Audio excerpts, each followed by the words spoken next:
Bem-vindos de volta. Vamos agora continuar a nossa conversa com Luís Tavares Bravo e analisar a inflação nos Estados Unidos e também a sua consequência, a par das ações da Reserva Federal ou das esperadas ações que podem ter aqui nas cotadas em Wall Street e particularmente nas tecnológicas que têm estado aqui a sofrer perdas devido a isto. Luís, como é que olha para a inflação? É preocupante? As cotadas em Wall Street têm de se preocupar com a questão da inflação? Todos temos que nos preocupar com relação à inflação, mas eu nunca fui treinado a pensar na inflação como uma coisa má. A inflação traz, e isso é importante, acho que já que estamos aqui também explicamos isso às nossas pessoas que nos estão a ver, a inflação normalmente vem a par com o crescimento económico. Portanto, nós temos uma situação anómala, onde, porque ficámos todos em casa e parados, as fábricas deixaram de produzir e de repente, de um dia para o outro, passaram a necessitar de produtos, e isso criou a tal chamada inflação transitória com que andámos a conviver um pouco no ano passado. Neste momento, a questão torna-se um bocadinho mais séria do que isso. Portanto, a economia norte-americana, que é a maior economia mundial, mas não faltará muito para que isto seja uma realidade exploratória para todas as principais economias do mundo, tem neste momento níveis, nós falávamos ainda há pouco, expurgando mesmo os efeitos transitórios, não andará abaixo dos 4%. E, portanto, com taxas muito próximas ainda de zero, é natural que o custo do dinheiro comece a ter que ser controlado pelas autoridades monetárias. O impacto que isto pode ter no mercado tem a ver com o equilíbrio que é preciso ter, ou seja, as empresas para conseguirem colmatar aquilo que é o custo que vão ter em termos dos financiamentos, de tudo o que cerceia a atividade financeira das empresas, vão ter que acomatar com mais atividade, vão ter que a vender mais, sendo que os consumidores, como também existe mais inflação, também o poder de compra acaba por ser um pouco toldado. Portanto, isto significa que este tipo de controle durante o próximo ano vai ser um tema muito grande, por duas curiosidades. Primeiro, para tentarmos perceber até que ponto é que esta inflação transitória não se torna menos transitória e tem ganho um efeito de rigidez, porque, por um lado, as empresas também se estão a transformar e podem levar tempo a ajustar os seus fatores de produção, e os fatores de produção também têm custos de trabalho e que também são cada vez mais caros, mesmo fruto depois disto que é o resultado da pandemia. E depois, em segundo lugar, tem a ver com até que ponto é que a procura pós-reabertura, portanto, aquilo que tem a ver com o poder de compra das famílias e dos consumidores, é efetivamente forte, porque só isso é que vai permitir que exista uma normalização monetária que seja saudável, que faça-nos entrar num ciclo de crescimento e que seja lido pelos analistas como tal, permita que as empresas continuem a transacionar com múltiplos de preço sobre os seus resultados, não digo ao mesmo nível que tivemos no passado, mas com níveis saudáveis, e que os investidores consigam consigam manter essa confiança nos mercados de risco, até que, obviamente, passem a preferir estar em dívida, porque é mais fácil ter um retorno em carteira do que nas ações. Luís, deixa-me então, em relação ao que disseste, disparar 3 perguntas. A primeira é desde logo isso que tu referiste, que eu acho que é muito importante elucidar, que é a questão do retorno. Porque pode-se perguntar, então, mas porquê é que as tecnológicas estão a sofrer mais pressão? Estão a sofrer mais pressão exatamente por causa da subida dos juros, que se tornam menos atrativas em relação a outro tipo de investimentos, nomeadamente o rendimento fixo, e é por isso que existe aqui um desconto, porque quando os juros estão a zeros, portanto, não existe grande interesse em estar em rendimento fixo, aliás, até porque o próprio rendimento fixo é um mercado que tem estado apanhado pelos bancos centrais. Achas que isso vai continuar a acontecer? Portanto, as tecnológicas vão continuar a sofrer o reajustamento durante 2022. O segundo ponto é em relação à inflação e o seu impacto na procura, porque os últimos dados sobre as vendas a retalho já indicaram que poderá haver aqui um arrefecimento da procura por causa do aumento dos preços, o que não se verificou durante o final, grande parte do ano passado, mas no último mês verificou-se que os consumidores podem se estar a retrair porque os preços aumentaram demais. Achas que isso poderá ser uma realidade, portanto, e que irá afetar o crescimento económico?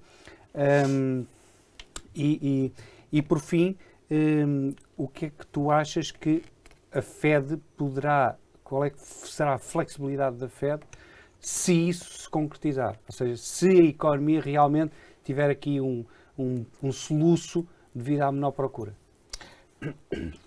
Eu começava a ficar pela pergunta do meio, que me pareceu que era aquela que tinha a resposta mais pronta. Eu julgo que, nós todos somos habituados a trabalhar com cenários centrais e é isso que temos que nos concentrar. Daquilo que hoje em dia parece óbvio é taxas devidamente compartimentadas e devidamente avisadas ao mercado, economia com crescimento económico e transitoriedade da inflação gerível em 3 meses. Pronto, isto é o que eu acho que a maior parte do mercado trabalha. Se isto se verifica, vai ser um ano melhor para ações. É melhor ter economia do que ser seu credor. Isso é um tema para 2023 ou para ir além. A menos que sejam oportunidades específicas, coisas de curto prazo, que estão a morrer, as maturidades estão um ano e meio, são uma oportunidade e vale a pena. As carteiras devem ter um pouco de tudo. Pode fazer sentido ter isso em carteira. Mas eu acho que ainda faz sentido ter empresas. Sobretudo faz sentido ter empresas com histórias que obviamente, se estivermos a pensar nos horizontes temporais num cliente que tem uma plataforma e está a fazer trading, é sempre mais complicado fazer esta conversa. Mas a verdade, eu não quero ir para o longo prazo, mas quem investe a 2 ou 3 anos e quer ter uma carteira bem, que funcione para ter uns rendimentos extras e que não se anda todos os dias a pensar naquilo, obviamente o que faz sentido é ter setores que têm histórias de crescimento, setores que possam capitalizar naquilo que são as novas tendências pós-pandemia. E as tecnológicas são esse tipo de empresas. São empresas tradicionalmente pouco alavancadas, são empresas que têm capacidade de inovar, embora o custo da inovação fique maior por via dos juros e dos custos de financiamento, vai continuar a valer a pena ter esses setores para esses prazos. No curto prazo, há muitas empresas europeias e americanas, não tanto, mas europeias, sobretudo, têm esses hábitos, com ótimos dividendos e que podem colmatar essa desvantagem face à renda fixa. Depois, eu acho que me ficou a faltar a manobrabilidade da Reserva Federal. A Reserva Federal é um banco central que nos habituou a reagir muito bem às leituras. As vendas a retalho e todos esses indicadores carecem ainda, na minha opinião, de alguma confirmação para fugirmos deste cenário central e irmos por outras situações, mas eu acho que a Reserva Federal está a pensar em normalizar as coisas. E se está a pensar em normalizar as coisas, vai estar atento à força do consumidor, vendas a retalho, para ver a que ritmo é que o faz. Por isso é que nós, quando falávamos na questão dos juros, eu vejo mais a termos uma subida por trimestre do que vejo mais as 6 subidas. Pronto, depois pode-se discutir se vai haver a subida dos 50 pontos, que alguns analistas também trazem para a discussão. Não seria inédito, mas também não se vê há muito tempo. Eu julgo que a força do Banco Central ser tão evidente ou ser tão colocada dessa maneira traria mais volatilidade ao mercado e traria mais incerteza. Eu julgo que nesta altura a Reserva Federal não vai optar por aí. Mais na segunda parte do ano, com muitos mais números feitos, com mais leituras feitas, podem vir então algumas surpresas da Reserva Federal, mas no sentido de normalizar, de eventualmente reduzir o balanço. Eu julgo que é assim um pouco que eu estou à espera que aconteça.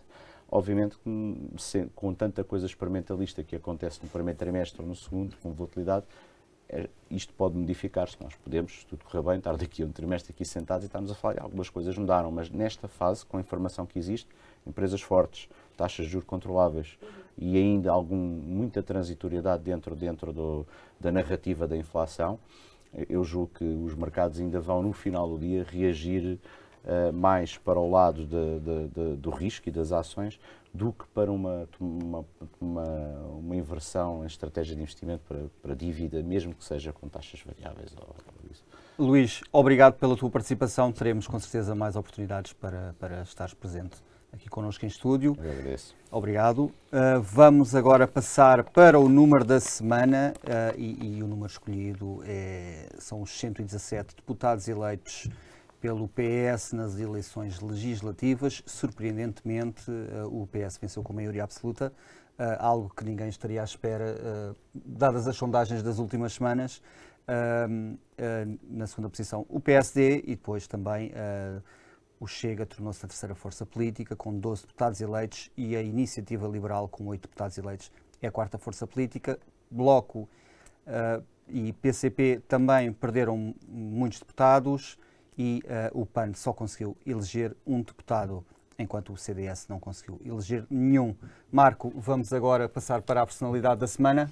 Sim, e esta semana, inevitavelmente, teria que ser Jerome Powell, porque, mais uma vez, todos os olhares estiveram sobre ele a semana passada, e ele tem conseguido gerir a parte da retórica, provavelmente como mais nenhum presidente da FED tem conseguido, ou conseguiu desde Alan Greenspan. E o que é certo é que os mercados gostam da retórica, da forma como ele reage, como ele responde às perguntas dos jornalistas e como acalma o mercado, e, portanto, teria que ser a personalidade da semana. Marco, obrigado. Vamos agora despedir-nos. Voltamos a ver-nos para a semana. Obrigado e bons negócios.